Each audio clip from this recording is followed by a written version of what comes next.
السلام علیکم ورحمۃ اللہ وبرکاتہ۔ الحمد للہ وکفی وسلام علی عبادہ الذین اصطفی، اما بعد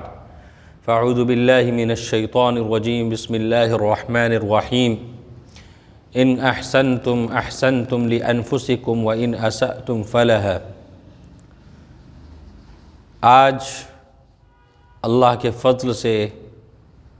ایک قرآنی آیت جس کو میں نے موضوع بنایا ہے کہ آج اس آیت کو پڑھنے کے بعد، اس کو سمجھنے کے بعد اسی پر بات ہوگی کہ اس آیت کے اندر اللہ نے ہمارے لیے کیا رہنمائی رکھی ہے اور اللہ ہم سے اس آیت کے اندر کیا چاہتا ہے۔ جب قرآن پڑھا جائے تو پڑھنے میں تو اکثر لوگ سمجھ نہیں پاتے ہیں، کیونکہ اکثر لوگوں کو عربی نہیں آتی ہے، عربی زبان سے واقف نہیں ہوتے ہیں، لیکن جب سمجھایا جائے کسی کو قرآن تو وہ خود سمجھے کہ اللہ تعالیٰ ہم سے بات کر رہا ہے، اللہ تعالیٰ ہم سے مخاطب ہے اور یہ فرما رہا ہے۔ تو یہ آیت جو ہم نے پڑھی ہے، ان احسنتم احسنتم لانفسکم، اگر تم بھلائی کرو گے، بھلائی اگر تم کرو گے، اگر تم نے بھلائی کی یعنی اچھائی کی یا نیکی کا کوئی کام کیا، لانفسکم، تو تم نے وہ کام جو کیا وہ اپنے لیے کیا، تم نے کوئی بھی بھلائی کی۔ ان احسنتم احسنتم لانفسکم، اگر تم بھلائی کرو گے تو تم اپنے لیے بھلائی کرو گے، جو نیکی کا کام کرو گے وہ تم اپنے لیے کرو گے۔ وَإِنْ أَسَأْتُمْ، اور اگر تم نے برائی کا کام کیا، کوئی برا کام کیا، تو پھر وہ تمہارے لیے ہے، وہ برا کام تمہارے لیے ہے۔ آپ یہ سمجھنا، اس میں اللہ تعالیٰ نے یہ بات فرمائی ہے کہ جب ہم اس آیت کے پاس آئے جو سورہ بنی اسرائیل کی آیت ہے، تو ہم یہ سوچیں کہ اللہ تعالیٰ ہم سے خود مخاطب ہو کے کہہ رہا ہے کہ اے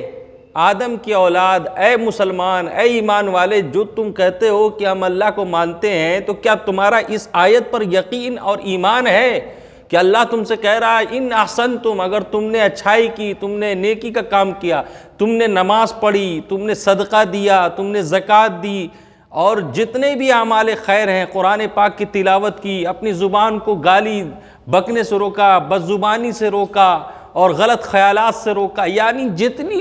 اچھائی ہیں، اگر تم نے ان اچھائی کو اختیار کیا ہے تو یہ اچھائی وہ کس کی طرف لوٹ کر جاتی ہے؟ وہ تمہارے اپنے آپ کے لیے ہے، یعنی اس اچھائی اور نیکی کے ذریعے سے اللہ تعالیٰ جنت بناتا ہے، جنت کو سجاتا ہے۔ تو اور دوسری چیز، جو برائی کرتا ہے تو اس کی برائی اسی کو جو ہے ملتی ہے۔ اگر کسی کو اللہ تعالیٰ جنت عطا فرما رہا ہے تو جنت ملتی ہے نیکیوں کے بدلے میں، لیکن اللہ کی رحمت سے ملتی ہے۔ دنیا کے اندر اللہ تعالیٰ نے انسانوں کے نظام کے لیے کہ انسان کو کیسی زندگی گزارنی ہے، اس کے لیے اللہ تعالیٰ نے اعمال بتائے ہیں، کیونکہ انسان دنیا میں آیا ہے تو کچھ نہ کچھ تو وہ کرے گا۔ تو اللہ نے فرمایا کہ جو تم کو کرنا ہے وہ کرو، لیکن اس کو میرے حساب سے کرو، اپنے حساب سے مت کرو۔ جو بھی کام کرتے ہو وہ اللہ کے حکم کے مطابق کرو، رسول صلی اللہ علیہ وسلم کی سنت کے مطابق کرو۔ تو یہ آیت بتا رہی ہے کہ دیکھو، یہ جو نیکی اور بھلائی، ان احسنتم احسنتم لانفسکم، کہ اگر کوئی نیکی تم کر رہے ہو تو تم اپنے لیے کر رہے ہو، یعنی اس میں تم اللہ پر احسان نہیں کر رہے ہو کہ تم یہ کہو کہ ہم نے تو بڑا احسان کر دیا، ہم نے تو نماز پڑھ لی، ہم نے تو قرآن کے پاک کی تلاوت کر لی، ہم نے تو 5,000 10,000 اور لاکھوں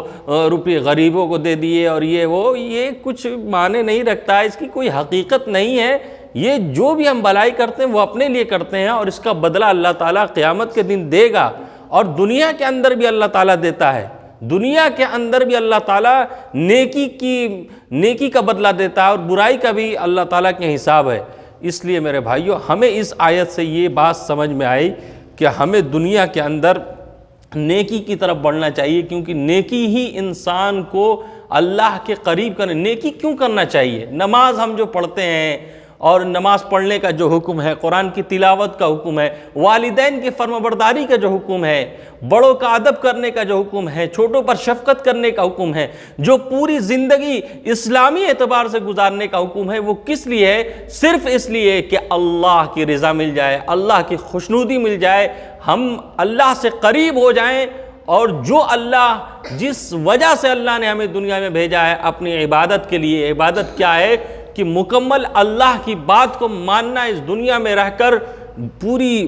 اس طریقے سے زندگی گزارنا جو طریقہ اللہ نے ہمیں اسلام کے ذریعے عطا فرمایا ہے، نبی صلی اللہ علیہ وسلم کی سنت کے ذریعے عطا فرمایا ہے، قرآن پاک کی جو تعلیمات ہیں اور جو اللہ تعالیٰ نے قرآن کے ذریعے سے ہمیں سمجھائی یہ بات، اس کے ذریعے سے جو بات ہم تک پہنچی ہے، اس کے مطابق اگر ہم عمل کرتے ہیں تو یہ اللہ کا قرب اور اللہ کی رضا ملے گی، اور اس سے ہمارا دنیا کا فائدہ کیا ہوگا؟ ہم یہ آخری بات بتا رہے ہیں کہ جس کی جو اپنے لیے نیکی کرے گا، ان احسنتم احسنتم، اگر تم نیکی کرو گے اپنے لیے کرو گے تو جو نیکی کرے گا اس کا فائدہ کیا ہوتا ہے؟ یہ نوٹ کر لیجئے، سب سے بڑا فائدہ یہ ہوتا ہے کہ اس کی زندگی میں سکون ہوتا ہے، اور دوسرا بڑا فائدہ یہ ہوتا ہے کہ اس کی زندگی میں برکتیں ہوتی ہیں، اور وہ شکوہ اور شکایت میں نہیں رہتا کہ آج تو یہ فلاں یہ کام گڑبڑ ہو گیا، یہ ہو گیا۔ یہ جب یہ نیکی والی زندگی یعنی گزرتی ہے تب اس کو دو نعمت اللہ دنیا کے اندر عطا فرماتا ہے، ایک سکون اور ایک برکت، چاہے وہ کم پیسہ کماتا ہو، چاہے وہ کتنا بھی کم میں ہو۔ لیکن اگر انسان برائی والی زندگی اختیار کرتا ہے، اللہ کی نافرمانی والی زندگی اختیار کرتا ہے، اللہ کی ناشکری والی زندگی اختیار کرتا ہے، سب کچھ اللہ کا استعمال کرتا ہے، زندگی سب کچھ، لیکن اللہ کی نافرمانی کرتا ہے، اس کو دو عذاب دنیا میں ملتا ہے۔ عذاب ہے یہ بے سکونی۔ کیا ہے؟ ہم سمجھتے ہیں یہ کیا ہے؟ بے سکونی خود ایک عذاب ہے۔ تو اللہ تعالیٰ جو نافرمان بندے ہیں ان کو جو ہے ان سے سکون کو اللہ چھین لیتا ہے، اور ان کی زندگی میں بے برکتی آتی ہے، لاکھوں کی کمائی ہونے کے باوجود وہ روتے رہتے ہیں، قرض میں مبتلا رہتے ہیں۔ اس لیے اگر ہمیں اپنی اصلاح کرنی ہے اور ہم ہی کر سکتے ہیں تو ہمیں چاہیے کہ ہم اللہ تعالیٰ کی فرمانبرداری کریں، دنیا میں سکون اور برکت حاصل ہوگا اور آخرت میں جنت ملے گی، اور جس نے نیکی نہیں اور جو نافرمانی والی زندگی گزارے گا تو اس کو بے سکونی، بے اطمینان رہے گا اور بے برکتی ملے گی، اور اس کو آخرت میں جہنم میں جانا پڑے گا۔ اس لیے بھائی اب دنیا کے اندر ہمیں اللہ نے زندگی دی ہے تو ہم اپنی آخرت کی فکر کریں، اور اس آیت کے مطابق کہ اگر تم نے بھلائی کی اور اچھائی کی تو تم نے اپنے لیے بھلائی کی، یہ کسی کا جو ہے کہ احسان نہیں کر دیا، نہ اللہ پر احسان کیا نہ کسی پر احسان کیا، بلکہ اس نے اپنے اوپر احسان کیا۔ تو اللہ تعالیٰ سے دعا ہے کہ اللہ تعالیٰ ہم سب کو دین کی صحیح سمجھ عطا فرمائے اور اس پر عمل کرنے کی توفیق عطا فرمائے، آمین۔